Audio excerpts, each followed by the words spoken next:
को यूज करते हुए आपने क्या करना है, जिस वेबसाइट को आपने ओपन करना है उसको as a host name use करोगे, पोर्ट नंबर 80 के साथ कनेक्ट करोगे। तो इसका मतलब कि वेब पेजेस की जो पोर्ट होती है हमेशा पोर्ट नंबर 80 होती है, और फिक्स्ड स्टैंडर्डाइज कर ली हुई है हमने ये, तो हर वेबसाइट के लिए पोर्ट 80 ही यूज होगी अगर आपने वेब पेज को सेंड करना है। तो हमने क्या करना है, क्लाइंट ने कनेक्ट करना है सर्वर के साथ पोर्ट 80 के ऊपर। फिर सर्वर क्या करेगा, वो कनेक्शन को एक्सेप्ट करेगा तो वो क्लाइंट को बताएगा कि हाँ जी कनेक्शन आपका स्टैब्लिश हो गया हुआ है। तो उसके बाद क्या करेगा, उसके बाद जो आपके जो क्लाइंट है वो डिफरेंट किस्म की कमांड्स रन कर सकता है उसके ऊपर, सर्वर के ऊपर। फॉर एग्जाम्पल वो सेंड लिख सकता है गेट है, कोई पेज का नाम लिख दे कि for example get my dot HTML।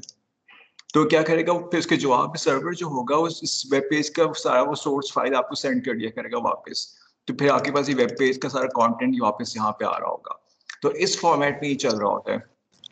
अब ऐसा करते हैं, हम उसको रन करके देखते हैं ताकि थोड़ा बेहतर आइडिया होगा कि हो क्या रहा है, क्योंकि डायग्राम से आपको इतनी अच्छी सेंस नहीं मिलेगी। तो हम एक काम करते हैं कि हम एक सॉफ्टवेयर यूज करते हैं, उसका नाम है नेटकैट। नेटकैट जो होता है ये सॉफ्टवेयर यूनिक्स के अंदर साथ में फ्री में आता है। अगर आप यूनिक्स यूज कर रहे हैं NC लिखोगे तो आपके पास रन हो जाएगा, लेकिन विंडोज के अंदर आपको ये डाउनलोड करना पड़ता है। तो अभी हम क्या करने लगे हैं, छोटा सा एक्सपेरिमेंट करेंगे यहाँ पे। तो मैं नेटकैट को यूज करते हुए क्या करूंगा, एक IST के वेब पेज के साथ कनेक्ट करूंगा। तो मैं यहाँ पे लिखता हूँ अभी, तो मैंने यहाँ पे क्या लिखा है, NC आगे cv my.ist.edu.pk, आगे मैंने लिखा हुआ पोर्ट 80। तो बेसिकली एक्चुअली है ये पुट्टी की तरह का सॉफ्टवेयर, ये एग्जैक्टली वही काम करता है, लेकिन ये कि टोटली ये डॉस बेस्ड है, टोटली कमांड लाइन पे चलता है, इसमें कोई ग्राफिकल इंटरफेस नहीं है। बाकी है वही पुट्टी की तरह ही कि आपने होस्ट नेम दिया उसको, आगे आपने पोर्ट नंबर बता दिया। तो अभी इसने ये क्या बता रहा है कि आपका यहाँ पे कनेक्शन हो गया है, आपका ये कनेक्शन ओपन हो गया है। तो अगली कमांड आप यहाँ पे लिख सकते हैं। तो अब हमने क्या कमांड दी है, हमने हमने यहाँ पे ये कमांड चेंज पास डॉट http/1.1। अच्छा, इसका मतलब क्या है, इसका मतलब है कि आप उससे वेब पेज रिक्वेस्ट कर रहे हो कि ये वाला वेब पेज मुझे सेंड करो चेंज एड्रेस को pass.asp का, और किस होस्ट के ऊपर पड़ा हुआ है, ये आपके पास इसी होस्ट के ऊपर पड़ा हुआ है। तो हम एग्जैक्टली यही लिख रहे हैं यहाँ पे कि होस्ट, यहाँ पे आगे लिख दूंगा my.ist.edu.pk। अब मैं एंटर प्रेस करता हूँ यहाँ पे, 2 दफा एंटर प्रेस करता हूँ, देखो मेरे पास यहाँ पे क्या आ गया है, काफी सारे मेरे पास आउटपुट से आ गए। अब मैं काम कर सकता हूँ कि मैं सारे आउटपुट को उठा के कंट्रोल A कर लेता हूँ यहाँ पे, और सारे के सारे को मैं कॉपी कर लेता हूँ देखने के लिए, क्योंकि यहाँ पे आपके पास ये चीजें आप स्क्रॉल करना मुश्किल होता है। तो मैं नोट पैड के अंदर पेस्ट कर लेता हूँ, देखते हैं ये क्या आउटपुट आपके पास आ रही है। तो अब आप यहाँ पे देखो कि आपके पास क्या है। जैसे ही आपने यहाँ पे ये लिखा था host myist.edu.pk, इसके बाद आपने एंटर प्रेस किया, पहली चीज क्या है, यहाँ पे लिखा हुआ है http/1.1 200 ओके। अच्छा, 200 ओके का मतलब क्या है कि आपकी कमांड वैलिड है, आपका काम हो जाएगा, उसका ये मतलब है। अगर हम यहाँ पे कोड्स की लिस्ट देखें छोटी सी, आपके पास यहाँ पे एक पूरी लिस्ट बनी होती है सर्वर के कोड्स की, ये देख लो यहाँ पे 200 का मतलब होता है कि ओके कि आपकी रिक्वेस्ट सक्सेसफुल है, तो आपके पास डेटा आने लगा है। 301 का मतलब है कि वेब पेज का लिंक चेंज हो गया हुआ है, तो पहले वेब पेज था इस लिंक के ऊपर, अब नहीं रहा, तो आपको नई जगह पे इसको सर्च करें। 400 का मतलब है कि आपने गलत कमांड सेंड की है जो कि इस प्रोटोकॉल का हिस्सा नहीं है। 404 का मतलब है कि आपकी फाइल सर्वर के ऊपर मिली ही नहीं, और 505 का मतलब है कि जो HTTP का वर्जन आप यूज करना चाह रहे हो वो हम सपोर्ट नहीं करते। तो यहाँ से हम इंटरप्रेट करते हैं कि सर्वर किस तरह का आपको रिस्पॉन्स देगा। यहाँ पे नीचे आते हैं, यहाँ पे नीचे क्या लिखा हुआ, कैश कंट्रोल प्राइवेट, और फिर लिखा हुआ नीचे content length 6738, content type text और HTML, सर्वर की इसने टाइप बता दी, और यहाँ पे लिखा हुआ है सेट कुकी ASP सेशन वगैरह वगैरह। अब कुकी के बारे में हम ये बता सकते हैं, कुकी का मतलब होता है कि आप कुछ सर्वर का डेटा होता है जो वो आपके कंप्यूटर में स्टोर करना चाह रहा होता है, कि कुछ सेटिंग्स हैं वो आप कंप्यूटर में एक फाइल बन जाएगी ये कुकी के फोल्डर्स के अंदर, वो आपका ये वेबसाइट एक्सेस किया करेगी हर दफा। तो इसने एक टेम्प्रेरी फाइल अपने लिए बना के यहाँ पे स्टोर करवा दी है, एक कुकी फाइल बना के रख ली हुई है, तो उसको हम बाद में देखते हैं। नीचे आके यहाँ पे डेट वगैरह सब कुछ आ गई, टाइम आ गया आपके पास। अच्छा, नीचे जो चीजें सारी की सारी आ रही हैं, ये क्या है, ये एक्चुअली यहाँ पे ये HTML का उसने कोड सेंड किया है। तो इसने क्या किया, इसने कोई वेब पेज की कोई पिक्चर सेंड नहीं की, इसने हमें कोड सेंड किया। तो अब हमारा काम है कि इस कोड को हम रन करें, यानी ये हमने रन करना है। ये सिर्फ डेटा सेंड करता है, HTTP प्रोटोकॉल ये कोई चीज रन नहीं कर सकता, एग्जीक्यूट नहीं कर सकता। तो अब ये जो हिस्सा सारे का सारा समझो कि ये एक HTML की लैंग्वेज होती है वेब पेज की, उसका उसने कोड सेंड कर दिया हुआ है। तो थोड़ा सा इस कोड को अगर आप देखो तो यहाँ लिखा हुआ है कि title institute of space technology, यहाँ पे लिखा हुआ आ रहा है कि ये टाइटल होगा आपके वेब पेज का। नीचे बताया कि इसकी विड्थ कितनी है, इसकी बैकग्राउंड पे इमेजेस कौन से होंगे यहाँ पे। फिर यहाँ पे टेबल बना दिया उसने यहाँ पे कोड के अंदर, तो टेबल सा बन गया यहाँ पे। यहाँ पे छोटा सा उसने यहाँ पे एक फॉर्म बना दिया हुआ है जिसके अंदर आप इनपुट आउटपुट कर सकते हो। और फिर यहाँ पे आप देख लो कि डिफरेंट किस्म की यहाँ पे प्रोग्रामिंग हुई है। अच्छा, अब सपोज करो कि हम चाहते हैं कि प्रोग्राम को रन करके देखें कि प्रोग्राम एक्चुअली करता क्या है। तो हम बड़ा एक सिंपल सा काम कर सकते हैं। हम क्या करेंगे, सारी फाइल को, जो ऊपर वाला जो पार्ट है सारा का सारा, ये कौन सा पार्ट है, ये सारा प्रोटोकॉल का हिस्सा है। यानी कि ये जो हमने यहाँ पे काम की, मैं यहाँ से लेके यहाँ तक, ये क्या था, ये HTTP प्रोटोकॉल के साथ हमने यहाँ पे मैनिपुलेट किया हुआ है। और उससे नीचे वाला जो पार्ट है वो आपका HTML की फाइल्स है, यानी कि कोड आपके पास। तो हम ऐसा करते हैं कि ऊपर वाला पार्ट सारा डिलीट कर देते हैं, यहाँ पे मैंने उसको इरेज कर दिया यहाँ पे। और अब मैं इस फाइल को एज स्टोर करता हूँ कंप्यूटर के अंदर, सेव एज करके यहाँ पे मैं करूंगा इसको ऑल फाइल्स में करूंगा। और यहाँ पे मैं जाके डेस्कटॉप पे लिख देता हूँ फाइल का नाम test.html। तो अब देखो अब क्या होगा, test.html करूंगा तो मैं क्या कर रहा हूँ कि जो डेटा मुझे सर्वर से रिसीव हुए उसकी मैंने यहाँ पे एक फाइल बना दी। अब वो डेस्कटॉप पे देखो मेरे पास ये फाइल यहाँ बनी हुई आ गई है। अच्छा, अब अगर मैं इस फाइल को अगर मैं क्रोम में ओपन करूंगा तो आपको बेहतर आइडिया होगा कि अब क्या आपको नजर आता है यहाँ पे। तो अब ये क्रोम में ओपन होती है फाइल, तो आप देख लो कि कोड एक्चुअली कर क्या रहा था। तो ये देखो आपके पास ये चीज आ गई यहाँ पे कि जब आपने इसको रन किया तो आपके पास ये वेब पेज आ गया यहाँ पे। अच्छा, अब एक काम करते हैं अब जरा हम एक्चुअल वेब पेज ओपन करके देखते हैं क्रोम के अंदर डायरेक्टली, बजाय कि हम खुद डाउनलोड करें और फिर कॉपी करें फाइल के अंदर इसको रन करें।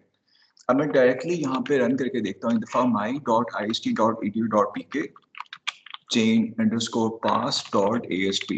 तो ये वेब पेज था जो हमने उससे मांगा था। तो एक्चुअल वेब पेज देखो इस तरह का है और हमारे पास इस तरह का आया हुआ है। तो कोई बता सकते हैं कि क्या चीज मिसिंग है यहाँ पे? सर पिक्चर्स वगैरह ग्राफिक्स मिसिंग है। जी जी बिल्कुल, ये वाली पिक्चर, बैकग्राउंड की पिक्चर मिसिंग है, यहाँ वाली सबमिट के साथ वाला बटन, यहाँ पे पिक्चर मिसिंग है इसकी। तो इसका मतलब है कि आपने मेन कोड तो डाउनलोड कर लिया लेकिन आपने यहाँ पे वो पिक्चर्स डाउनलोड नहीं की।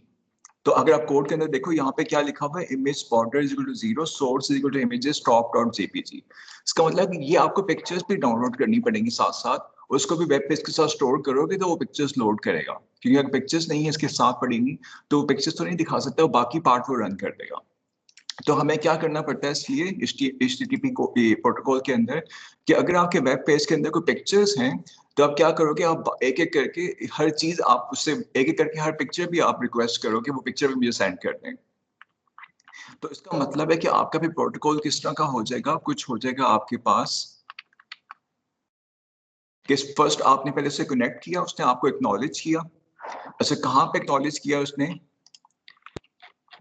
कि जब आपने इनिशियल यहाँ पे कनेक्शन किया है तो आपके पास यहाँ पे लिखा हुआ आ रहा है कि आपका पोर्ट 80 ओपन है यहाँ पे, यानी कि आपके पास कनेक्शन वाला हो गया। और फर्स्ट स्टेप आपने यहाँ पे अचीव कर लिया। फिर सेकंड में क्या लिखा हुआ कि आपका क्लाइंट जो है एक रिक्वेस्ट मैसेज सेंड करता है। तो ये हमने कहाँ पे किया, ये हमने लिखा है यहाँ पे get/change_pass.asp, आगे लिखा हुआ http/1.1। तो ये अब हम एक मैसेज सेंड कर रहे हैं इसको। और हम इसका मतलब क्या है, गेट का मतलब है कि मुझे कुछ चीज डाउनलोड करनी है। और ये क्या बता रहा है आपको कि रूट फोल्डर से डाउनलोड करना है। मैंने रूट फोल्डर के ऊपर सर्वर के ये एक फाइल पड़ी होगी change_pass.asp, तो इसका कोड मुझे सेंड कर दो।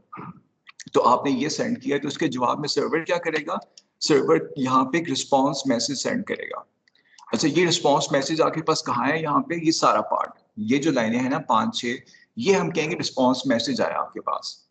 इससे नीचे वाला पार्ट नहीं, तो इसको हम कहेंगे कि ये रिस्पॉन्स मैसेज है, ये प्रोटोकॉल का हिस्सा है। इसमें बताया हुआ है कि आपके पास ये ओके हो गया सब कुछ, कमांड आपकी ठीक है, हम भी HTTP प्रोटोकॉल 1.1 रन कर रहे हैं, तो आपके पास ये फाइल आने लगी यहाँ पे। तो ये आपके पास यहाँ पे रिस्पॉन्स मैसेज आ गया और उसके बाद वो आपको फाइल सेंड कर देगा। तो उसके बाद ये कनेक्शन क्लोज कर देगा। तो अब उसने देखो आपको फाइल सेंड कर दी, उसके बाद उसने आपका कनेक्शन क्लोज कर दिया एंड पे जाके। तो अगर हम यहाँ पे एंड पे जाके देखें तो अब आपका यहाँ पे कनेक्शन क्लोज हो गया हुआ है। ये देखो आप वापस डॉस के ऊपर आ गए हो, यानी उसने कनेक्शन आपका क्लोज कर दिया हुआ है। अब प्रॉब्लम क्या है इसके अंदर? अब प्रॉब्लम ये है कि अब हमारा जो क्लाइंट होगा वो देखेगा कि इस कोड के अंदर 2-3 इमेजेस की भी रिक्वायरमेंट है, टॉप डॉट जेपीजी, एक बैकग्राउंड डॉट जेपीजी, वो भी मुझे चाहिए थे वेब पेज को लोड करने के लिए, वरना सही नहीं आएगा। तो अब हमें क्या करना पड़ेगा? अब हम ये सारे स्टेप्स जो थे ऊपर वाले 1 2 3 4 5 जो थे वो हमें क्या करना पड़ेंगे, दोबारा से रिपीट करने पड़ेंगे। लेकिन इस बार बजाय ये कि हम वो रिक्वेस्ट करें चेंज पास डॉट ASP मांगने की बजाय हम क्या मांग रहे होंगे इस दफा हम कह रहे होंगे नहीं, हमें चाहिए images slash top dot JPG चाहिए। तो इस दफा क्या करेगा, वो इमेज का सारा डेटा भेज रहा होगा आपको। तो उसका मतलब कि फिर उसके बाद कनेक्शन आपको दोबारा क्लोज कर देगा। फिर ये स्टेप रिपीट करोगे आप सेकेंड इमेज के लिए कि मुझे सेकंड इमेज पे लोड करना है, दोबारा से कनेक्ट करोगे, दोबारा से गेट की कमांड यूज करोगे, दोबारा से फाइल का डेटा आएगा, फिर कनेक्शन क्लोज हो जाएगा। तो इसमें मसला है कि जितनी आपके पास पिक्चर्स होंगी तो उतनी दफा उसको कनेक्शन बार बार करना पड़ेगा यहाँ पे। तो ये बहुत टाइम कंज्यूमिंग है यहाँ पे कि आपको बार बार कनेक्शन करने पड़ेंगे, क्योंकि एक वक्त में आप एक ही चीज मंगवा सकते हो। तो इसको हम कहते हैं कि नॉन परसिस्टेंट HTTP। तो ये पुराना HTTP प्रोटोकॉल आपके पास यहाँ पे। तो इसमें प्रॉब्लम क्या है कि आपके पास ये इंतहाई स्लो काम करता है, बहुत स्लो रिस्पॉन्स है इसका। तो अगर हम इसको यहाँ पे जी जी सर हमें अगर सोर्स कोड ही देखना है किसी भी साइट का तो हम राइट क्लिक करके तो उसका गूगल से ही तो डायरेक्ट देख सकते हैं ना, तो फिर ये सॉफ्टवेयर यूज करने की क्या जरूरत? नहीं, गूगल यही काम कर रहे हैं जो हम कर रहे हैं। गूगल एक्चुअली इस तरह से काम कर रहे हैं जो हम कर रहे हैं। तो हम तो देख सर रहे हैं ना कि अगर हमने अपना सॉफ्टवेयर बनाना हो तो कैसे करेंगे। अच्छा ठीक है। यानी कि अगर आपने को अपना सॉफ्टवेयर बनाना हो तो फिर कैसे करेंगे, यानी ये हम सॉफ्टवेयर बनाने के ऊपर सोच रहे हैं, काम कर रहे हैं यहाँ पे। ठीक है ठीक है। अच्छा, तो उसके बाद अगर हम इसकी टाइमिंग देखें यहाँ पे, तो इसका मतलब क्या है कि आपने पहले यहाँ पे एक कनेक्शन की रिक्वेस्ट भेजी, तो उसने फिर आपको रिप्लाई बैक किया। तो हम कहते हैं कि ये जो टाइम है आपका कि रिक्वेस्ट भेजने के बाद जब तक रिप्लाई आता है उसका, उसको हम कह लेते हैं कि ये आपके पास राउंड ट्रिप टाइम आ गया। यानी कि पूरा चक्कर काट के जब आपके पास चीज कंप्लीट होगी, साइकिल पूरा हुआ, उसको हम कहेंगे राउंड ट्रिप टाइम। अच्छा, हम ये राउंड ट्रिप टाइम का कॉन्सेप्ट क्यों यूज कर रहे हैं? हम ये क्यों नहीं कर रहे कि इस टाइम को देखें ये T1 है और इस टाइम को देखें T2 है, उन दोनों को एड अप कर लें? हम एक ही वर्ड क्यों यूज करना चाह रहे हैं राउंड ट्रिप टाइम यहाँ पे?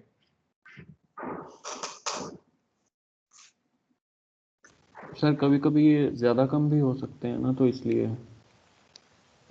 जी जी, वो तो हर टाइम आपका ज्यादा कम हो सकता है, लेकिन हम इसके ऊपर इस तरह की डेफिनेशन क्यों यूज करना चाह रहे हैं कि राउंड ट्रिप, सिंगल ट्रिप क्यों नहीं देखते हम?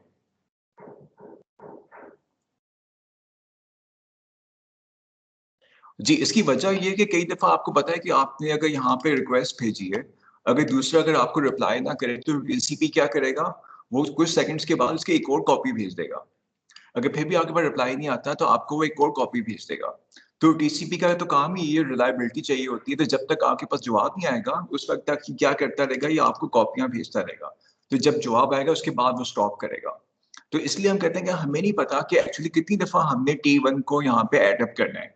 देखो इस केस में आपके पास क्या आ रहा है, T1 एक दफा आया, फिर 2 दफा आया, फिर 3 दफा आया, और उसके बाद चौथी दफा आपके पास यहाँ पे T2 आया है। और जब यहाँ में जो हम वेटिंग टाइम है हमें वो भी ऐड करना पड़ेगा यहाँ पे, यानी TW भी आप ऐड करोगे कितनी देर के बाद दोबारा अटेम्प्ट करता है।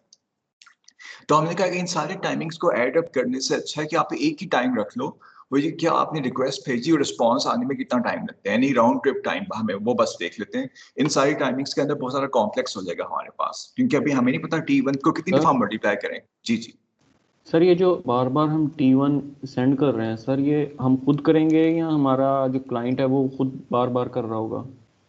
देखो, ये हमने तो सिर्फ एक दफा कनेक्शन रिक्वेस्ट भेजनी है। हमने तो जैसे कल देखी थी ना सॉफ्टवेयर का, हमने देखा था TCP क्लाइंट को हम यूज करते हैं is equal to new TCP client, हम जब हमने किया और यहाँ पे हमने वेबसाइट का नाम लिखा हुआ था समथिंग समथिंग डॉट, अब यहाँ पे पोर्ट नंबर लिखी हुई है। हमने तो बस ये एक दफा लाइन कोड का रन करना है, हमने खाली एक दफा लिखा हुआ है कोड के अंदर। तो ये क्या था, ये एप्लीकेशन लेयर पे हमने एक दफा ही बता दिया कि हमने ये कनेक्शन करना है। उसके बाद क्या होगा, ये चीज जाएगी नीचे वाली लेयर पे, यानी कि ट्रांसपोर्ट लेयर पे। तो ट्रांसपोर्ट लेयर पे TCP अगर चल रहा हो तो उसका ये काम है कि कनेक्शन अगर नहीं हो रहा तो बार बार ट्राई करते रहो, कि जब तक आपको एक्नॉलेजमेंट नहीं आती वहां से उस वक्त तक ट्राई करते रहो, कम से कम 10-12 दफा ट्राई करो। हर एक चीज को एक्नॉलेजमेंट लेने के लिए। तो टीसीपी खुद से ये काम कर रहा होगा कि एक दफा कॉपी भेजेगा, सेकंड कॉपी भेजेगा, थर्ड कॉपी भेजेगा, तो जब तक सर्वर आपको रिप्लाई नहीं करता वो स्टॉप नहीं करेगा। तो अगर आपके पास फर्स्ट पहली बारी भी रिप्लाई आ जाए फिर तो हमारे पास टाइम बहुत कम होगा, फिर हमारे पास टाइम कितना हो जाएगा, T1 + T2 हो जाएगा।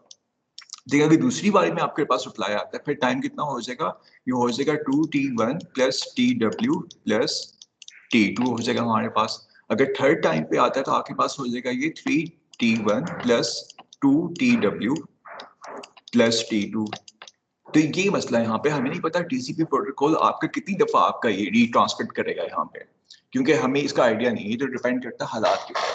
तो बजाय कि हम इस तरह के फॉर्मूलाज पे फंसने की बजाय हम एक ही डेफिनेशन यूज करते हैं। डेफिनेशन क्या आपके पास कि वो टाइम कितना है जितनी देर में आपके पास रिस्पॉन्स आती है, यानी कि राउंड ट्रिप टाइम क्या आपके पास। तो हम खाली इसको देख रहे हैं, हमें इतनी ज्यादा कैलकुलेशन करने से हम बचना चाहते हैं यहाँ पे, तो हम इन चीजों को नहीं देख रहे, हम खाली राउंड ट्रिप टाइम को देखना चाह रहे हैं। जी क्लियर हो गया आपको ये?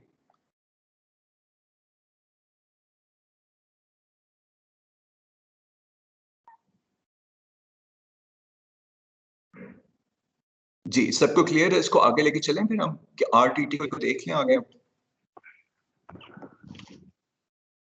चलें ठीक हो गया। इसका मतलब है कि अगर अब आपने यहाँ पे कनेक्शन करना है तो पहले हमने इसके साथ कनेक्शन किया तो आपका एक दफा आरटीटी का टाइम यहाँ पे आ गया। उसके बाद आपने रिक्वेस्ट की कि मुझे फाइल सेंड करो, यानी कि गेट की कमांड भेजी, तो आपके पास एक दफा ये आरटीटी का टाइम आया। उसके बाद क्या होगा, साथ ही फाइल आना शुरू हो जाएगी आपके पास। यानी कि आपके पास यहाँ पे क्या एक सर्वर की रिस्पॉन्स आई, ये रिस्पॉन्स पैकेट आया था आपके पास, उसके साथ ही नीचे ही फाइल आना शुरू हो जाएगी। तो आप देख सकते हो कि यहाँ पे आपके पास जैसे यहाँ पे रिस्पॉन्स पैकेट आया, यहाँ पे रिस्पॉन्स वाला पैकेट आपके पास ये वाला पार्ट था, यहाँ पे जो रिस्पॉन्स प्रोटोकॉल की वो ये चीज है, नीचे तो आपके पास फाइल आना स्टार्ट हो गई है। तो हम कहने कि ये जैसी रिस्पॉन्स है यहाँ पे उसके नीचे ही साथ ही फाइल आना स्टार्ट हो जाएगी। तो फाइल को रिसीव करने के टाइम हम कहते हैं कि आपके पास टी यहाँ पे टी एक्स कर लो उसको। तो इस केस में हमारे पास टोटल टाइम कितना हो गया, 2RT + TTX। लेकिन इमेजिन करो कि आपके वेब पेज के अंदर आपके 5 इमेजेस भी हैं इसके अंदर लोड करने के लिए, तो अब हमारा टोटल टाइम कितना हो जाएगा कि हमने 5 इमेजेस भी हैं हमारे पास, वो भी हमने लोड करवाने हैं, तो अब टोटल टाइम में कितना लगेगा यहाँ पे? 7RT। तो और साथ ट्रांसमिट करने का टाइम भी साथ अलग से लग रहा होगा, सही कह रहे हो। यानी कि आपके पास जो एक सिग्नल के लिए अगर आपके पास लग रहा है 2RTT + TTX लग रहा है, तो अगर ये चीज हमने रिपीट करनी है, आपने n टाइम्स रिपीट करनी है, तो हमारे पास क्या हो रहा होगा, यहाँ पे आपके पास ये n टाइम आपको ये चीज सारी रिपीट करनी पड़ेगी। तो ये एक प्रॉब्लम है यहाँ पे कि आप तो देखते हो कि आजकल तो वेब पेजेस के अंदर 50-60 इमेजेस होते हैं, इवन छोटे छोटे आइकॉन भी होते हैं, जैसे क्वेश्चन मार्क का आइकॉन, क्रॉस का आइकॉन। तो अगर आपके पास 50-60 इमेजेस हैं तो आपको तो वेब पेज तो बहुत देर से लोड होगा। तो ये एक चीज है जो बहुत प्रॉब्लमैटिक है यहाँ पे। तो पहले क्या था, पहले हमारे पास ये काफी स्लो थे वेब पेजेस हमारे पास, लेकिन अब क्या उन्होंने किया, अब उन्होंने टेक्नोलॉजी यहाँ पे चेंज कर दी है। तो अब जो नई HTTP की नई वर्जन आई है वो अब ये वाला काम नहीं करती, ये सिर्फ पुराने डिवाइसेस के ऊपर होता है कि अगर आपके पास कोई पुराना फोन पड़ा हो या पुरानी विंडोज पे अगर आप ऑपरेट करोगे तब आपके पास ये वाली टाइम लग रहा होगा। लेकिन जो नई डिवाइसेस हैं वो क्या कर रही हैं आजकल, वो कह रही है कि एक वक्त में मल्टीपल काम भी हम कर सकते हैं। यानी कि उसका क्या मतलब है कि आपने एक दफा कनेक्शन यहाँ पे कनेक्ट कर लिया, तो उसके बाद आप बारी बारी सारी फाइलें इकट्ठी मांग सकते हो यहाँ पे। तो आपको एक अलग अलग कनेक्शन करने की जरूरत नहीं है परसिस्टेंट के केस में। तो नई टेक्नोलॉजी आ गई कि परसिस्टेंट HTTP, तो उसमें हम क्या करेंगे, तो उसमें हम एक ही दफा में सारे फाइलें रिक्वेस्ट कर लेंगे। तो उसमें हमारे पास कौन सा टाइम बच जाएगा, हमारे पास इसकी डायग्राम अगर मैं यहाँ पे चेंज करूँ थोड़ी सी, अगर हम परसिस्टेंट को देखें जो नई HTTP की वर्जन है उसमें क्या होगा, आपके पास ये A है, ये B है। फर्स्ट टाइम आपने यहाँ पे कनेक्शन की रिक्वेस्ट भेजी तो उसने आपको यहाँ पे रिप्लाई कर दिया। आपने फिर उसके बाद आपने रिक्वेस्ट फाइल की, यानी कि HTML की मुझे फाइल सेंड रिक्वेस्ट मुझे सेंड करो, यानी गेट की कमांड आपने यहाँ सेंड की है। उसके बाद आपके पास यहाँ पे उसका रिप्लाई भी आ गया, उसके बाद आपके पास मेन सोर्स कोड फाइल भी आ गई। अच्छा उसके बाद क्या होगा, उसके बाद सर्वर डिस्कनेक्ट नहीं करेगा अभी, यानी कि अभी वो चलता रहेगा। तो आप दोबारा से कहोगे गेट मी अब दिस इमेज, तो गेट दिस इमेज, तो वो आपको इमेज फाइल सेंड कर देगा। फिर आप कह सकते हो कि नहीं मुझे दोनों फाइल इकट्ठी डाउनलोड करनी है, आप कह सकते हो कि ये मुझे इमेज नंबर 2 और 3 मुझे इकट्ठा सेंड करो, और तो वो दोनों के दो अलग अलग पोर्ट नंबर्स बना देगा। तो आप समझो कि आपके पास डबल एक तरह की ट्रांसमिशन हो रही होगी एक सेम टाइम के ऊपर। तो इसकी अगर पोर्ट यहाँ पे 1000 है यहाँ पे, तो इसके लिए एक 1001 पोर्ट भी बन जाएगी। तो आपके पास क्या होगा, पैरेलल में चीजें डाउनलोड हो रही होंगी। जिस तरह आईडीएम नहीं काम करता आपके पास, अगर आप आईडीएम को यूज करो तो आपके पास मल्टीपल डाउनलोड्स हो रही होती है सेम टाइम के ऊपर। तो ये भी क्या कर रहा होगा, आपके पास मल्टीपल आपके इमेजेस सेम टाइम पर डाउनलोड हो रहे होंगे यहाँ पे परसिस्टेंट के केस में। तो इसमें क्या हो, इसका फायदा क्या आपके पास कि ये जो टाइम था आपके पास यहाँ पे, ये टाइम आपके पास सिर्फ एक दफा आएगा, और आप इस टाइम को भी बचा सकते हो कि अगर आप 2 या 3 इमेजेस को सेम टाइम पे डाउनलोड करवा दो, तो इसको भी हम यहाँ पे हाफ कर सकते हैं यहाँ पे। तो आपको वो उस तरह से n टाइम्स मल्टीप्लाई करने की जरूरत नहीं है, तो आपका बड़ा जल्दी यहाँ पे काम हो जाएगा। तो आपके पास यहाँ पे टाइमिंग जो होगी अप्रोक्सीमेटली आपके पास डबल स्पीड आपको मिलेगी। तो आपने देखा होगा कि कि पहले इस जमाने में क्या था, हमारे पास इंटरनेट एक्सप्लोरर हुआ करता था। जब वो था उस जमाने में नॉन परसिस्टेंट HTTP चलते थे। तो उसके बाद जैसे क्रोम आया तो उसके बाद से क्या नई ट्रेंड्स आ गई कि परसिस्टेंट HTTP आपके पास प्रोटोकॉल आ गया है। तो अब क्रोम क्या कर रहा होता है कि वो मल्टीपल पार्ट्स को सेम टाइम पर डाउनलोड कर रहा होता है आपके वेब पेज को। यानी कि आपका जो वेब पेज है यहाँ पे, उसके टॉप पे जो इमेज बना हुआ है यहाँ पे, वो वाला इमेज और ये वाला इमेज सेम टाइम पे डाउनलोड हो रहे होंगे आपके। ये भी सेम टाइम पे डाउनलोड हो रहा होगा, ये भी सेम टाइम पे डाउनलोड हो रहा होगा। तो उन्होंने क्या किया ना, पैरेलल कनेक्शंस बना दिए यहाँ पे, ताकि आपका टाइम यहाँ पे हाफ हो जाए। तो इसको हम कहते हैं परसिस्टेंट HTTP। और जो पुरानी टेक्नोलॉजी थी आपके पास, उसमें क्या था, नॉन परसिस्टेंट HTTP था आपके पास। अच्छा, अब यहाँ पे दोनों को कंपेयर कर लेते हैं। यहाँ पे नॉन परसिस्टेंट के केस में क्या है कि आपको हर चीज डाउनलोड करने के लिए 2 RTTs चाहिए हमें यहाँ पे। परसिस्टेंट में क्या है कि सर्वर का कनेक्शन आपका ओपन रहेगा, तो आपको 2 टाइम्स नहीं चाहिए, तो आप यहाँ पे मल्टीपल चीजें डाउनलोड कर सकते हो। तो यहाँ पे 2 वाली कोई रिक्वायरमेंट नहीं है। सेकंड नॉन परसिस्टेंट में क्या था कि आपके पास एक तरह से ओवरहेड आ जाएगा कि आपको बार बार नई पोर्ट्स एलोकेट करनी पड़ेंगी, क्योंकि हर दफा नया कनेक्शन करोगे तो बार बार वो आपके नए सॉकेट्स बनाएगा, नई पोर्ट्स एलोकेट करेगा, तो ऑपरेटिंग सिस्टम को ज्यादा काम करना पड़ता है। तो यहाँ पे ये काम नहीं है, यहाँ पे वो पोर्ट चलती रहेगी, वो बंद नहीं होगी, आप उसको यूज करते रहोगे आखिर तक। तो इसका ये फायदा है यहाँ पे। इसका नुकसान क्या है नॉन परसिस्टेंट का, तो परसिस्टेंट को रन करने के लिए हमें ज्यादा रैम चाहिए, ज्यादा CPU पावर चाहिए, और ज्यादा आपको हार्ड ड्राइव की स्पीड अच्छी चाहिए, आपको हार्ड डिस्क की स्पेस भी ज्यादा रिक्वायर्ड है यहाँ पे। तो ये यहाँ पे प्रॉब्लम है। नॉन परसिस्टेंट में क्या है कि यहाँ पे अगर आपके पास स्लो डिवाइस भी होगी तो वो भी उस पर भी सही रन कर जाएगा, तो इतना वो कॉम्प्लेक्स नहीं है, यानी कि स्लो डिवाइसेस भी आपको वो सपोर्ट करता है यहाँ पे। चले, अच्छा अगर अज्यूम करो कि आपके पास एक फोन पड़ा हुआ है जो कि आपने 2004 में परचेज किया था। अगर इसके ऊपर मैं ओपन करता हूँ www.ist.edu.pk ओपन करूंगा, और फिर मैं क्रोम पे ओपन करता हूँ आपके लैपटॉप के ऊपर, तो दोनों की स्पीड में काफी आपको फर्क मिलेगा। कि अगर आपको पुराने फोन के ऊपर ओपन करोगे IST की वेबसाइट, तो हो सकता है आपको बहुत ज्यादा टाइम लगे इसके ऊपर, और अगर आप किसी नए फोन पे करोगे या किसी नए लैपटॉप पे करोगे तो आपके पास बहुत जल्दी आपके पास रिस्पॉन्स आएगा। हालांकि दोनों सेम वाईफाई लिंक के साथ कनेक्टेड हों, तब भी आपके पास रिस्पॉन्स नए वाले कंप्यूटर के ऊपर काफी अच्छा आएगा, क्योंकि वो परसिस्टेंट HTTP यूज कर रहे हैं। तो इसका ये मतलब नहीं कि फोन आपका नया है तो उससे कोई फर्क है, नहीं, वो प्रोटोकॉल इस पे नया चल रहा है, क्योंकि वो ज्यादा रैम, वो ज्यादा CPU बर्दाश्त कर सकता है यहाँ पे।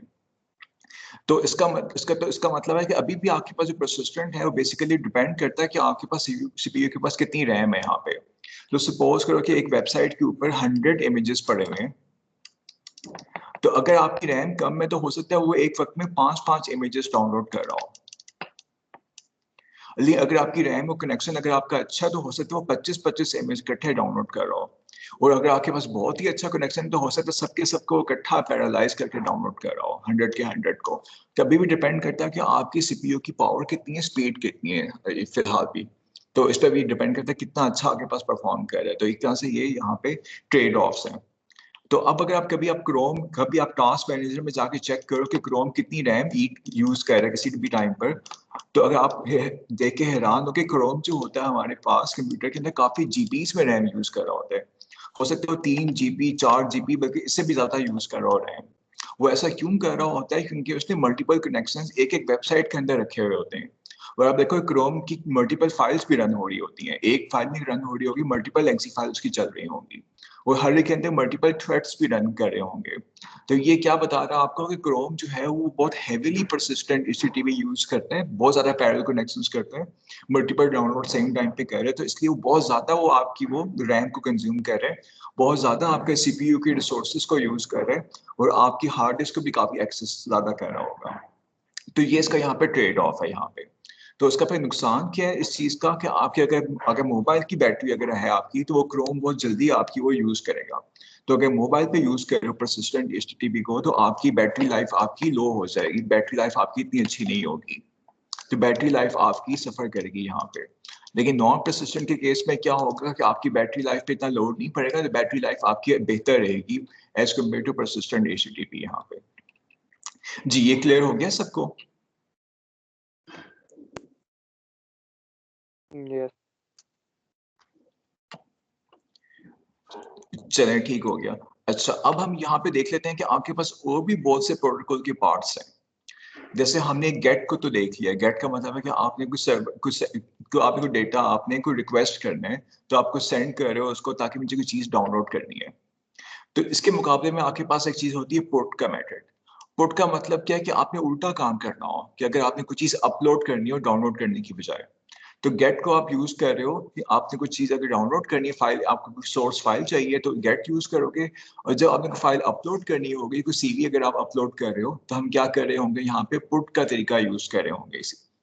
तो इसी तरह यहाँ पे एक पोस्ट का मेथड होता है। पोस्ट का मतलब क्या होता है कि अगर आपने कोई फॉर्म फिल किया, सपोज करें एक सर्वे का फॉर्म है, तो उसके अंदर ढेर सारे टेक्स्ट बॉक्सेस बने हुए होते हैं, तो आपने नाम वगैरह, अपना एड्रेस, एज, सब चीजें चूज की, आखिर में लिखा हुआ होता है यहाँ पे सबमिट।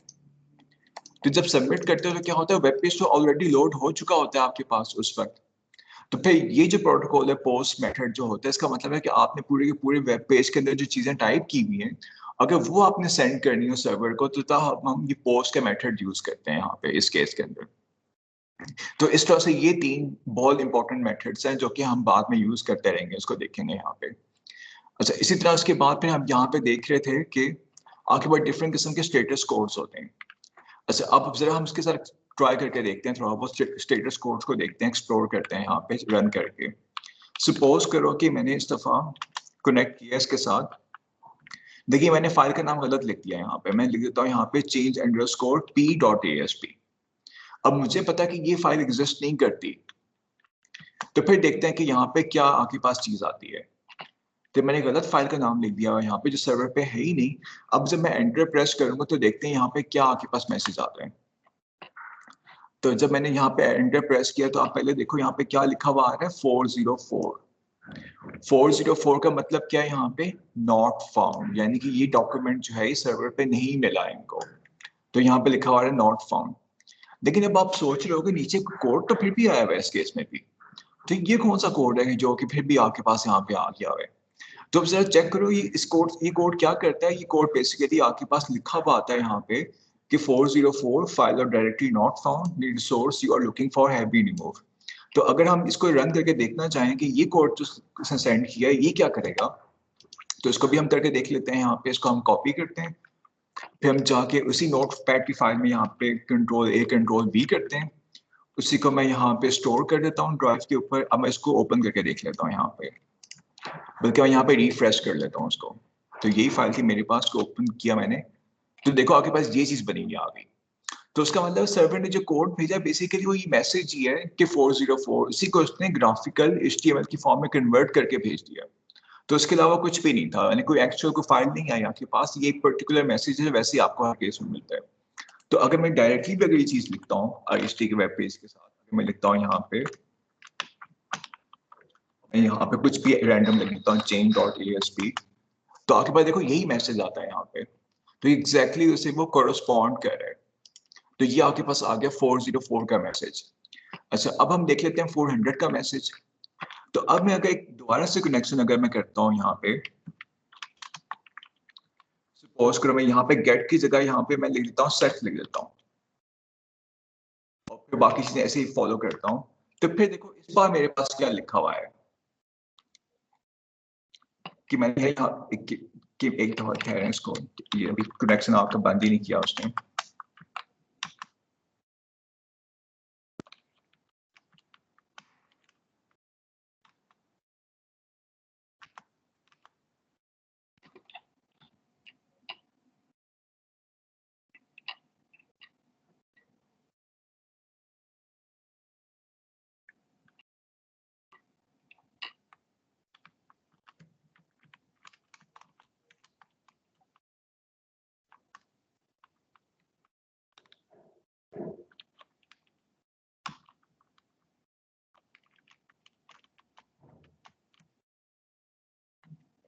अच्छा ये देखो, मैं प्रोटोकॉल को मैंने काफी वायलेट किया है यहाँ पे।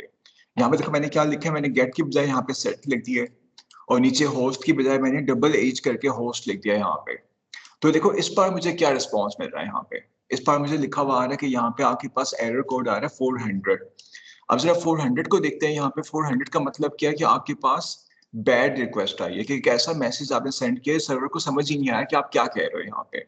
तो इसका ये मतलब है। तो और नीचे आपके पास जो यहाँ पे कोड आया हुआ है, यहाँ पे अगर हम इस कोड को रन करेंगे तो ये क्या प्रिंट करेगा, यही लिखा हुआ है आपके पास कि bad request invalid host name, क्या ये चीज आपके पास टोटली गलत आपने सेंड की है, यहाँ पे कोई प्रोटोकॉल का हिस्सा नहीं है यहाँ पे। तो इसका मतलब कि इन एरर कोड्स को रीड करके आप बता सकते हो कि आपके पास किस तरह का रिस्पॉन्स एक्सपेक्टेड है यहाँ पे। तो अगर 404 या 400 आ रहा है, मतलब कि आपकी रिस्पॉन्स सही रन नहीं हुई। 505 का मतलब है कि आपका प्रोटोकॉल अपडेट करना, आप ज्यादा अपडेटेड प्रोटोकॉल यूज कर रहे हो, सर्वर बैकफिल प्रोटोकॉल यूज कर रहे हैं, तो सर्वर वर्जन कंपैटिबल नहीं है आपके साथ। तो इस तरह के हम सैंपल कोड्स को यहाँ पे रीड करते हैं, देखने के लिए कि सर्वर का बेसिकली रिस्पॉन्स किस तरह का है यहाँ पे। तो ये आपके पास यहाँ पे जो भी आपके पास यहाँ पे पैकेट आया करेगा, तो उस पैकेट का ये वाला जो पार्ट होगा हम ये चाहते हैं कि रीड कर लें, ताकि आपको पता हो कि किस तरह की रिस्पॉन्स आपके पास यहाँ पे आ रही है। आपके पास यहाँ पे कुकीज की। कुकीज का मतलब क्या है यहाँ पे? कुकीज का मतलब है यहाँ पे कि आप देखना कि अगर वेबसाइट जो होती है वो कुछ सेटिंग्स आपकी परमानेंटली स्टोर कर लेती है। फॉर एग्जाम्पल अगर मैं यहाँ पे लिखता हूँ, अगर मैं my.iht.edu.pk खोलता हूँ, तो अगर मैं इसको यहाँ पे क्लिक करता हूँ तो देखो मेरे पास नीचे 3-4 नंबर्स, 3-4 चीजें लिखी हुई आ रही हैं। तो इसका मतलब क्या है कि ये वो लॉगिन्स हैं जो यहाँ पे किसी ने ट्राई किए हैं पहले। तो अगर किसी ने कुछ भी लिख के ट्राई किया होगा, नेक्स्ट टाइम वो नाम भी नीचे लिस्ट में आ रहा होगा। अब वो खाली ये इसी वेबसाइट के इसी टेक्स्ट बॉक्स पे आ रहा है, नीचे वाले पे नहीं आ रहा, या किसी और टेक्स्ट बॉक्स पे नहीं आता क्लिक करने पे। तो इसका मतलब क्या है कि इसका मतलब कि इस वेबसाइट ने कोई यहाँ पे टेम्पररी फाइल क्रिएट की हुई है मेरे कंप्यूटर के ऊपर, जिसके अंदर सारी ये हिस्ट्री स्टोर हो रही है, किसने किस किस नाम से लॉग इन किए हुए यहाँ पे। कहते हैं यहाँ पे कुकीज, यानी कि आपकी वो खास कोई पर्सनल सेटिंग्स या आपका कोई पर्सनल डेटा जो कि वो क्या करता है कंप्यूटर के अंदर ही स्टोर कर लेता है, तो उसको हम कहते हैं कुकीज यहाँ पे। तो यहाँ पे आपके पास यहाँ पे क्या हुआ हुआ है, तो यहाँ पे आईएसटी के सर्वर ने यहाँ पे कुकी बना दी हुई है, जिसको अगर हम देखना चाहें तो उस कुकी का नाम क्या होगा यहाँ पे। बिल्कुल अगर हम टॉप पे जाएं तो ये लिखा हुआ है यहाँ पे कि सेट कुकी। तो ये आगे उसने कुकी का नाम लिखा हुआ है यहाँ पे, तो ये इस नाम से उसने कुकी को सेव किया हुआ है आपकी हार्ड ड्राइव के अंदर। तो हर दफा वो क्या करेगा, इसी कुकी फाइल को एक्सेस किया करेगा। तो सपोज करते हैं कि हम अगर, तो इस तरह से कुकीज चलती हैं। सपोज करो कि आपने जब फर्स्ट टाइम इसको एक्सेस किया है, सपोज करें कि आपने कोई अमेजोन के सर्वर को एक्सेस किया है, तो आपने क्या किया, एक नॉर्मल कनेक्शन रिक्वेस्ट भेजी उसको, जैसे नॉर्मली हम कनेक्ट करते हैं सर्वर के साथ। लेकिन जब वो इस तरह वो वेब पेज जब वो सेंड करेगा, तो उस वेब पेज के अंदर क्या लिखा होगा साथ, सेट कुकी। जिस तरह हमारे पास आईएसटी के साथ वेब पेज के ऊपर टॉप पे क्या लिखा होगा, तो सेट कुकी। तो इसके केस में क्रोम क्या करेगा, जब क्रोम के पास ये चीज आएगी रिस्पॉन्स पैकेट के अंदर, तो क्रोम क्या करेगा, वो एक फाइल क्रिएट कर देगा यहाँ पे इस कुकी के हिसाब से, इस सर्वर के नाम के हिसाब से वो एक कुकी फाइल बना देगा टेम्परेरी किसी फोल्डर के अंदर। तो उसका फायदा क्या है कि अब वो जब भी कोई कनेक्शन रिक्वेस्ट आप भेजा करोगे, तो आप साथ में कुकी की फाइल भी उसको सेंड किया करोगे। यानी आपने कोई भी इमेज डाउनलोड करना है, कुछ भी करना है, तो साथ में कुकी की छोटी सी फाइल भी आप हर पैकेट के साथ भेजा करोगे। तो वो एक फिक्स डेटा होगा जो कि आप फिर हर दफा ट्रांसमिट कर रहे होगे, यानी कुछ पर्सनल डेटा होगा जब हर दफा ट्रांसमिट कर रहे होगे। तो इवन अगर आप 2 हफ्ते के बाद भी एक्सेस करते हो उस वेबसाइट को, तो वो आपकी सारी कुकी के सारे कंटेंट्स उठा के सर्वर को भेज रहा होगा। तो सर्वर पहचान लेगा कि ये एक्चुअली वही बंदा है जिसने 2 हफ्ते पहले मेरे साथ कनेक्ट किया था, उनके कुकी फाइल में सारा डेटा लिखा होगा आपका। तो इसका मतलब कुकीज के अंदर क्या होते हैं कि आपके कनेक्शंस की डिटेल्स होती हैं, वो काफी सारे किस्म का डेटा इसके अंदर स्टोर हो सकता है। इवन के आपका हो सकता है कि आपके यूजर नेम पासवर्ड्स पड़े हुए हैं उसके अंदर, कि आपने किस लॉगिन से लॉगिन किया था, उसका पासवर्ड क्या है, वो भी इंक्रिप्ट होकर पड़ा होगा इसके अंदर। में भी हो सकता है लिखा हो कि आपने किस चीज की शॉपिंग की है, या अगर शॉपिंग कार्ट में कोई चीजें रह गई हैं आपकी, तो क्या क्या वो आइटम्स हैं जो आपने अभी तक चेकआउट नहीं की हुई, या फिर वो आपको कुछ सजेस्ट कर सकता है कि आपने ये चीज बाय की थी तो आप ये चीज भी बाय कर सकते हैं। कुछ रिकमेंडेशंस आपके लिए स्टोर कर सकता है यहाँ पे। इसके अलावा कुछ आपने हाफ चीजें फिल की थी, एक फॉर्म हो सकता है जो आपने हाफ फिल किया हो, एक पूरा ना फिल किया हो, या कोई आपने हाफ ईमेल लिखी हो वेब पेज के ऊपर, तो वो भी आपकी चीजें वो कुकी फाइल के अंदर डाल सकते हैं, ताकि नेक्स्ट टाइम जब आप लोड करोगे तो आपकी वो इनकम्प्लीट ईमेल वापस आ जाएगी आपके पास सामने, तो आपके पास कुछ चीजें टाइप करने की जरूरत नहीं है। तो उसके बाद कुकीज के अंदर आप किसी भी किस्म का डेटा डाल सकते हो, और वो आपके पास आपके क्लाइंट कंप्यूटर के अंदर स्टोर होगा, सर्वर पे स्टोर नहीं होगा। तो ये कुकी का यहाँ पे डिफरेंस है। यहाँ पे कुकी के मुकाबले में एक चीज होती है डेटाबेस। डेटाबेस जो होगा वो होगा सर्वर साइड पे, और जो कुकी होगी वो होगा आपकी क्लाइंट साइड पे हमेशा। तो ये दोनों के अंदर फर्क है कि एक तो जिस तरह आईएसटी का एक डेटाबेस भी होता है हर चीज के पीछे, लॉग इन करने के लिए, कुछ चीज प्रोफाइल्स एक्सेस करने के लिए डेटाबेस सर्वर पे होगा, लेकिन कुकी एक छोटा सा मिनी डेटाबेस समझ लो जो कि क्लाइंट के कंप्यूटर के अंदर ही होगा, आपके पास ही रहेगा, और ये चेंज होता रहेगा हर वक्त। तो ये दोनों के अंदर यहाँ पे फर्क है। तो अब कुकी के साथ प्रॉब्लम क्या है, आपके ख्याल में क्या प्रॉब्लम्स हैं कुकी को यूज करने के अंदर? अगर हम कुकीज को यूज करते हैं तो क्या प्रॉब्लम्स आ सकती हैं हमारी?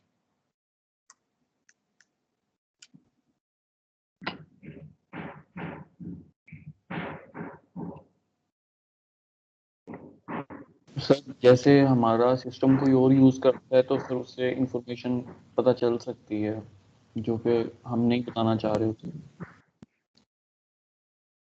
जी एग्जैक्टली, कोई बंदा आपका अगर सिस्टम खोलता है तो वो आपकी कुकीज के फोल्डर में जाके देख सकता है कि आपका सारा कंटेंट पड़ा होगा, और वो कोई इतनी बड़ी इंक्रिप्शन नहीं होती, बहुत नॉर्मल सी इंक्रिप्शन होती है, मतलब बहुत बच्चों वाली इंक्रिप्शन होती है।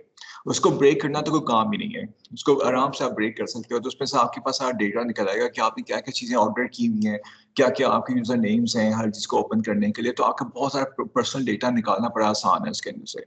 तो ये क्या है, ये प्राइवेसी की बहुत बड़ी ब्रीच हो सकती है यहाँ पे। तो ये प्राइवेसी की ये काफी खतरनाक है। तो इसलिए वेबसाइट्स जो होती हैं अक्सर आपसे पूछती हैं पहले कि क्या हम कुकीज यूज कर लें, तो आप अलाउ करते हो तब वो क्रिएट करती हैं, वरना नॉर्मल कई अच्छी वेबसाइट्स क्रिएट नहीं करती बाय डिफॉल्ट।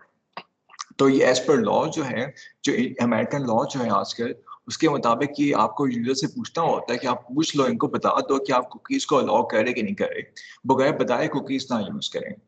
तो अब ये प्राइवेसी लॉज ये अपडेट हो गए हैं, तो आप पूछ के कुकीज क्रिएट करते हैं, खुद से छुपा के नहीं करते सर्वर्स वगैरह। तो इसी के मुकाबले एक चीज होती है कैश। कैश का मतलब क्या होता है कि आपके पास एक लोकल एक फोल्डर सा बन जाएगा, उसके अंदर एक कॉपी सेव हो रही होगी आपके वेब पेज की। तो अगर आप कभी देखो कंप्यूटर के अंदर, तो वहां एक फोल्डर होता है टेम्पररी इंटरनेट फाइल के नाम से, कभी इसको एक्सप्लोर करना। और कई दफा होता है कि ये फोल्डर आपका कई दफा जीबीज पे चला जाता है, काफी जीबीज में इसका साइज होगा। यस सर, तो इसको ये डिलीट करें फोल्डर, तो सिस्टम काफी हल्का हो जाता है सर। जी जी, तो ये एक्चुअली क्यों बनता है, ये होता क्या है कि जब आपने फर्स्ट टाइम किस सर्वर से कनेक्ट किया, सपोज करो आपने फर्स्ट टाइम आईएसटी से कनेक्ट किया, तो आपका ये फर्स्ट टाइम था यहाँ पे आईएसटी के फोल्डर इस सर्वर के साथ आपने कनेक्ट किया। तो जब आपको वेब पेज भेजेगा तो आपके पास डिस्प्ले तो हो गया, लेकिन आप क्या करोगे, आप एक टेम्पररी फोल्डर बना दोगे वहां पे, उसके अंदर इसकी कॉपी स्टोर कर दोगे। तो अगर आपने फर्स्ट टाइम कनेक्ट कर लिया, कुछ सेकंड के बाद दोबारा आप ओपन करते हो IST.edu.pk, तो इस दफा क्लाइंट क्या करेगा, पहले वो आपकी कैश के फोल्डर में चेक करेगा, अगर को यहाँ मिल जाए तो यहीं से वो आपको लाके वापस दिखा देगा। तो हो सकता है वो एक्चुअल सर्वर के साथ कनेक्ट ना कर रहा हो। तो अगर मैं 3-4 दफा अगर मैं IST.edu.pk खोलता हूँ, बार बार खोलता हूँ, तो क्या होगा, कनेक्ट उसने एक दफा ही किया होगा, बाकी 3 दफा वो क्या कर रहा होगा, मुझे ये टेम्पररी फोल्डर से लोड करके दिखा रहा होगा फाइल वो वाली। तो वो कोई नई फाइल डाउनलोड नहीं कर रहा होगा हर दफा। तो अनलेस आप कंट्रोल F5 प्रेस करोगे तब वो क्या करेगा, तब वो आपकी एक्चुअल कॉपी को फेच करेगा। अगर नॉर्मल लिखोगे तो हो सकता है वो आपको टेम्पररी इंटरनेट फाइल्स में सिर्फ दिखा रहा हो आपको कि ये आपने फाइल पहले डाउनलोड की हुई, तो वही देख लें। तो इसका फायदा क्या है, इसका फायदा है कि आपको जल्दी फास्ट रिस्पॉन्स मिल जाता है।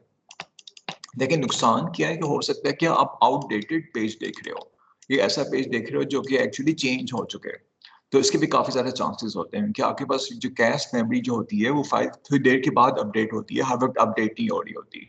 तो हो सकता है कि एक दिन के बाद अपडेट करे नया वर्जन, इमीडिएटली ना कर रहा हो अनलेस आप कंट्रोल F5 प्रेस करोगे।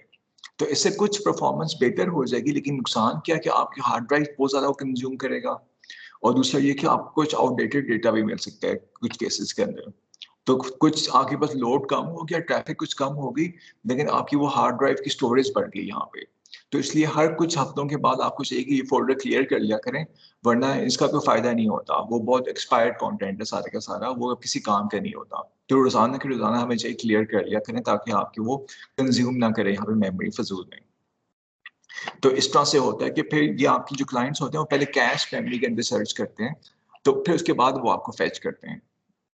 तो इसी तरह हो सकता है कि टेम्पररी इंटरनेट फोल्डर जो था, हो सकता है कि वो आपका आपके कंप्यूटर के अलावा किसी और सर्वर के अंदर भी पड़ा हो सकता है हम कहते हैं जब यहाँ में एक राउटर था, उसके अंदर भी हो सकता है कैश मेमोरी बनी हुई हो, क्योंकि हम जानते हैं google.com एक ऐसा पेज है जो कि हर बंदा एक्सेस करना चाहता है, यानी कि बिलियंस ऑफ लोग जो होंगे इसको कनेक्ट करते होंगे रोजाना। तो हो सकता है कि उन्होंने क्या किया, उन्होंने राउटर्स के अंदर कैश के अंदर स्पेस स्टोर किया हुआ हो कि जब आप google.com खोलते हो तो हो सकता है वो आपको कैश के एक सर्वर में से निकाल के पेज भेज रहा हो कि आप google.com तक पहुंचते ही नहीं हो। यहाँ में जो राउटर आपके पास फर्स्ट राउटर आता है, क्या पता वही आपको एक कॉपी भेज रहा हो और आप एग्जैक्ट मेन सर्वर से कनेक्ट ही ना कर पा रहे हो। तो ये भी पॉसिबिलिटी इस केस में हो सकती है कि इन राउटर्स के पास भी कोई वेब कैश की कुछ मेमोरी पड़ी हुई हो, तो वहां से आपको एक कॉपी सेंड कर रहे हो ताकि इनकी बैंडविड्थ बच जाए। क्यों ये करते हैं, इनको पता है कि आपको पता है आपका ये फर्स्ट राउटर है यहाँ पे, तो ये कंप्यूटर भी इससे कनेक्टेड है और ये भी इससे कनेक्टेड है। तो अगर दोनों ने google.com खोलना होगा तो ये राउटर क्या करेगा, वो खुद से एक दफा फेच करके अपने पास रख लेगा google.com की मेन पेज की कॉपी जो होगी, उसके बाद इन दोनों को यहाँ अपनी तरफ से कॉपी सेंड कर सकते हैं यहाँ पे। तो उससे क्या होगा, ये आगे की ट्रैफिक कुछ कम हो जाएगी। तो इसको हम कहते हैं वेब कैश। अगर ये केस होगा तो इस केस में सर्वर ये वाला काम कर रहे थे, ये वेब कैश होगा। और अगर आपका अपना कंप्यूटर ये काम कर रहा है तो उसको हम कहते हैं लोकल कैश होगी वो आपके पास। तो हमने देखना है कि क्या वर्ड हमने यहाँ यूज किया, वो लोकल वर्ड यूज करें या वेब को करें। लोकल केस में टेम्पररी इंटरनेट फाइल्स आपकी इन्वॉल्व हो रही होंगी, और वेब के अंदर आपके पास एक दरमियान में जो सर्वर पड़ा है वो ये काम कर रहा होगा ताकि आपका टाइम कम लगे। तो इस केस में आपका जो रिस्पॉन्स टाइम जो होता है RTT, इस केस में आपका काफी कम हो जाएगा, नीचे आ जाएगा आपका काम। हालांकि जो आपका अगर कोई सर्विस आप कनेक्ट करते हैं तो आपके पास RTT का टाइम जो होगा काफी ज्यादा आ सकता है। तो RTT को कम करने के लिए लोग ये वेब कैश के सर्वर्स बनाते हैं दरमियान में राउटर्स के पास। इसके अलावा इसका कोई मकसद नहीं है। तो इसको कई दफा हम प्रॉक्सी सर्वर भी कहते हैं। इसका मतलब है कि IST का भी एक प्रॉक्सी सर्वर पड़ा हुआ है जिसके थ्रू हम नेट कनेक्ट करते हैं, तो हो सकता है वो भी यही काम कर रहा हो कि उसके पास भी कैश मेमोरी होगी। मे बी उसके पास 10 GB तक की लिमिट पड़ी हुई हो कि इससे ज्यादा यूज नहीं करेगा, लेकिन 10 GB तक मे बी वो भी ऐसे वेब कैश के तौर पर एक्ट कर रहा हो। वो आपको हर हर वेबसाइट की कॉपीज बनी हो यहाँ पे जो आप मोस्ट कॉमनली यूज करते हैं, और वहां से फेच करके वो आपको सेंड कर रहा हो। तो यही वजह है कि अगर आप IST के अंदर बैठ के अगर आप कुछ खास वेबसाइट्स ओपन करते हो, बड़ी फास्ट ओपन होती हैं, और बाकी वेबसाइट्स काफी स्लो ओपन होती हैं। जैसे कि अगर आप IST.edu.pk ओपन करते हो यहाँ बैठ के तो बहुत जल्दी लोड होती है, लेकिन बाकी वेबसाइट्स आपकी काफी देर से लोड होती हैं, क्योंकि ये जो वेबसाइट पड़ी होगी आपकी इस प्रॉक्सी सर्वर की कैश में पड़ी हुई होगी, तो इसलिए वो जल्दी लोड होती है आपके पास यहाँ पे। जी, सबको क्लियर हो गया आज का टॉपिक?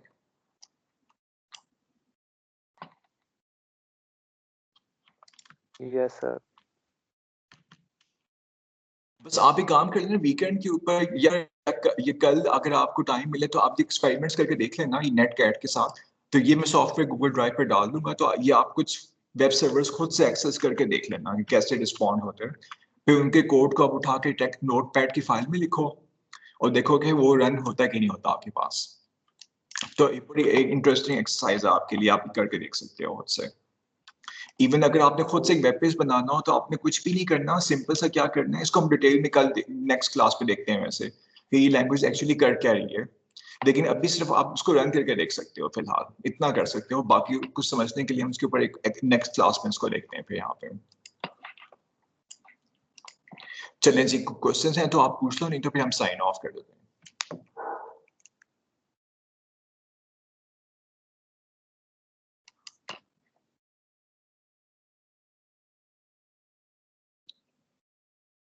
चलें जी, थैंक यू सो मच। फिर हम यहीं से कंटिन्यू करते हैं कल 2 बजे होपफुली इंशाल्लाह। तो कल तो हम न्यूमेरिकल्स या कोई केस स्टडीज वगैरह देखेंगे, तो लेक्चर मेन आगे नहीं चलेगा, लेकिन कोई हम प्रैक्टिस प्रॉब्लम्स कर देख लेंगे, तो वो आपकी कंबाइंड क्लास होगी वो ए वालों के साथ। चलें जी, thank you so much. Okay जी, अल्लाह हाफिज़।